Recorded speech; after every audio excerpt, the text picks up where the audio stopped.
नमस्कार दोस्तों, the crime info के यूट्यूब चैनल में आपका स्वागत है। मैं केशवराज पांडे हूं। आज मैं आपको लाल गोली और हरी गोली का एक फार्मूला बताने आया हूं।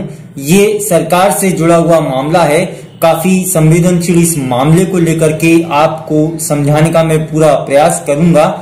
तकनीकी चूक भी हो सकती है क्योंकि ये स्वास्थ्य विभाग और दवा से संबंधित ये मामला है। किस तरह से सरकार हरी गोली दे करके लाल गोली वाले को लल्लू चप्पू कर रही है सरकार, ये आपको इस बात से पता चलेगा। मामला गंभीर विषय टीबी से जुड़ा हुआ है। टीबी, जिसे हिंदी में शुद्ध भाषा में क्षय रोग कहते हैं। भारत के प्रधानमंत्री नरेंद्र मोदी इस विषय को लेकर के एक मिशन बनाए हुए हैं। टीबी मुक्त भारत अभियान इस विषय को चलाया है। प्रधानमंत्री नरेंद्र मोदी की चाहत है कि भारत 2025 तक टीबी मुक्त हो जाए। हालांकि WHO ने ये लक्ष्य 2030 का रखा है। इसी लक्ष्य को पाने के लिए केंद्र सरकार के नियंत्रण में एक पूरे हिंदुस्तान में कैंपेनिंग चलाया जा रहा है, कार्यक्रम भी चलाया जा रहा है 2025 टारगेट को दे करके। इसी टारगेट के तहत अत्याधुनिक संसाधनों से लेस स्वास्थ्य महकमे को भी किया गया है। उसी महकमे को एक मशीन भी दी गई है जिसका CB नाट कहते हैं। ये मशीन टीबी के मरीज को चिन्हित करती है और उसे कौन सी दवा दी जाना है ये तय करती है। इस काम में आसानी हो जाने के बावजूद क्या मौजूदा हालात हैं, ये इस विषय से आपको पता चलेगा। CB नाट मशीन के बाद जो दवाइयों का फार्मूला चालू होता है उसको पहले फेज को इंटेंसिव फेज कहते हैं और उसके बाद जो दूसरा फेज होता है उसको कंटिन्यूएशन फेज कहते हैं। इंटेंसिव फेज में दी जाने वाली दवा का रेपर लाल रंग का होता है। पहले बलगम खखार के जरिए जांच परीक्षण टीबी का किया जाता था, लेकिन जब से CB नाट मशीन आई है तो इस विधा को अब बैकवर्ड माना जा रहा है। CB नाट मशीन ने ये सुविधा डॉक्टरों को उपलब्ध कराई है। पहले फेज में दी जाने वाली, इंटेंसिव फेज में दी जाने वाली दवाओं में 4 प्रमुख दवाएं होती हैं। ये दवाओं में से रिफाम्पिसिन नाम की दवा नहीं है बाजार में। इसके अलावा पायराजिनामाइड नाम की भी दवा बाजार में नहीं है। पायराजिनामाइड सेकेंड फेज के मरीजों को दी जाती है। पहले फेज के मरीजों को दी जाने वाली लाल रंग की दवा में रिफाम्पिसिन नाम का ड्रग जो होता है उसका दवा नहीं मिल रही है। भारत में लगभग 26 लाख टीबी के मरीज हैं। इनमें से हर साल 4 लाख लोगों की मौत हो जाती है। ये हम नहीं कह रहे, tbcindia.gov.in का ये आंकड़ा है जो वेबसाइट पे मौजूद है। हमने इन विषयों पर काफी गंभीरता से पड़ताल की और उसके बाद हकीकत जानने का प्रयास किया। इस हकीकत जानते वक्त हम डॉक्टर लोकेंद्र दवे से भी मुखातिब हुए और उनसे हमने चर्चा करके वस्तुस्थिति जानने का प्रयास किया। दवे साहब, टीबी रोग को लेकर के जो मार्केट में 2 दवाइयों के शॉर्टेज की सूचनाएं हमको मरीजों के माध्यम से प्राप्त हो रही हैं, उसमें आपका क्या कहना है? देखिए, दवाई में कहीं सप्लाई चेन में प्रॉब्लम है, ऐसा हमें फीडबैक मिला है और हम लोगों ने दवा जब तक चली हमारे पास तो हमने मरीजों को उपलब्ध भी कराई है। अब थोड़ी शॉर्टेज है हमारे पास दवाइयों की और इसके लिए हमने संबंधित अधिकारियों को सूचना भी दी है। जब भी इसका सॉल्यूशन मिलेगा हमें तो दवाइयां प्राप्त होगी तो वापस मरीजों को देना शुरू करेंगे हम। शॉर्टेज को लेकर कोई ठोस कारण आप लोगों को पता चला? कारण हमें नहीं पता क्योंकि शासकीय तौर पर हमें सप्लाई होती है, तो जो सप्लाई चेन में कहीं कुछ प्रॉब्लम आ रहा है ऐसा हमें वर्बली बताया गया। बाकी कोई प्रॉब्लम कारण नहीं पता मुझे। ठीक।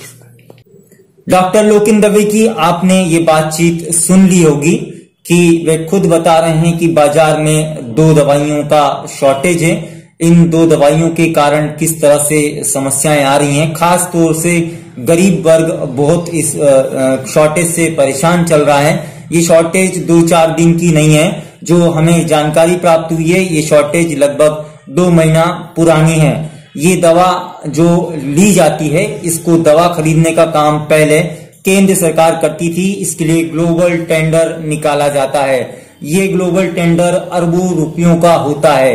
अरबों रुपयों की दवा खरीदी में इतनी देरी, और वो भी उस मिशन के लिए जो प्रधानमंत्री नरेंद्र मोदी ने फोकस किया हुआ है। इस विषय पर बातचीत करने के लिए हम जिला भोपाल के 6 अधिकारी डॉक्टर मनोज वर्मा से भी बात करने पहुंचे। उन्होंने जो जवाब दिया उनके अकॉर्डिंग, उनके मुताबिक वो ये है कि केवल एक दवा की कमी है। हालांकि वो डॉक्टरों की बोले जा रहे बयानों से सहमत नहीं है। उनका कहना है कि केवल एक दवा की कमी है। डॉक्टर साहब, मध्य प्रदेश में क्षय रोग की जो दवा को लेकर के जो शॉर्टेज आ रही है, उसमें आपका क्या कहना है? देखिए, दवा की शॉर्टेज अगर आप बोले तो कंटिन्यूएशन फेज की दवाएं होती है, वो पूरी दवा है। इंटेंसिव फेज में एक ड्रग होती है जो पायराजोनामाइड है, उसकी डिमांड हमारे द्वारा की गई है और लगभग 3-4 दिन में वो दवाई सेंट्रल टीबी डिवीजन द्वारा स्टेट को आने वाली है।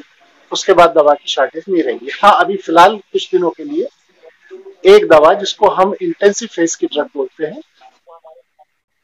तो उसकी जगह हम कंटिन्यूएशन फेज और अलग से पायराजोनामाइड देकर के बैलेंस बना रहे हैं। डॉक्टर लोकेंद्र दवे और डॉक्टर मनोज वर्मा के आपने बयानों को सुन लिया होगा। ये उस हिंदुस्तान की हालत है जहां पर कोरोना की मौत के आंकड़ों को लेकर के विश्व भर में भारत की पहले ही किरकिरी हो चुकी है। उसके बाद टीबी जैसे गंभीर रोग को लेकर के जिसमें युवा वर्ग सबसे ज्यादा प्रभावित होता है और इससे होने वाले नुकसान की भरपाई भी काफी ज्यादा है। इन सब बातों को लक्ष्य पे रखते हुए प्रधानमंत्री नरेंद्र मोदी का ये मिशन है। इस मिशन को पूरा करने के लिए वे स्वास्थ्य महकमे के लिए काफी कुछ बजट सैंक्शन किए हुए हैं। इसके बावजूद ग्राउंड लेवल पे हालात ये हैं कि मरीजों को दवा ही मुहैया सरकार कराने में असमर्थ है। जैसा कि आप जानते हैं, कोरोना को लेकर के मृत्यु के आंकड़े इतने नहीं हैं जितने टीबी से होने वाली मौत के आंकड़े हैं। तो आप इस विषय को गंभीरता से समझ ही चुके होंगे। डॉक्टर मनोज वर्मा से प्रतिक्रिया लेने के बाद हमने मध्य प्रदेश स्तर पर इस मिशन के लिए जुड़ी और जिम्मेदार अधिकारी डॉक्टर वर्षा राय से संपर्क साधने का प्रयास किया। कार्यालय में उनके अधीनस्थों ने हमसे मुलाकात करने में थोड़ा सा आनाकानी दिखाई। इस कारण हमने उनसे फोन पर संपर्क किया। फोन पर उन्होंने अपने आप को असहाय बताते हुए अधिकृत रूप से भारतीय प्रशासनिक सेवा की महिला अधिकारी प्रियंका दास का दरवाजा बता दिया। दोस्तों, ये विषय जो मैंने आपको प्रस्तुत किया है वो कैसा लगा वो जरूर बताइएगा। हाँ दोस्तों, आपके लिए एक और हमने ये विषय का चुनाव किया था जो आपको दिखाई दे रहा होगा। ये हमने क्यों दिया वो इस सवाल में छुपा है। आपको कार्यक्रम के अंत में एक आवाज सुनाई देगी। वो आवाज किस व्यक्ति की है, कब ये बात बोली गई, कौन कौन उसमें मुख्य अतिथि था और वो कौन सी तारीख थी, ये जरूर बताइएगा। तब तक के लिए नमस्कार दोस्तों। वाले जाएंगे तो इलाज भी ठीक करेंगे। कल किसी पत्रकार ने मुझसे पूछा कि ये तो बताओ दवाई का पर्चा कैसे लिखेंगे। अरे मिलका RX की जगह श्री हरि लिखो और ग्रोसरी भी हिंदी में लिख दो, क्या दिक्कत। वाले जाएंगे तो इलाज भी ठीक करेंगे। कल किसी पत्रकार ने मुझसे पूछा कि ये तो बताओ दवाई का पर्चा कैसे लिखेंगे।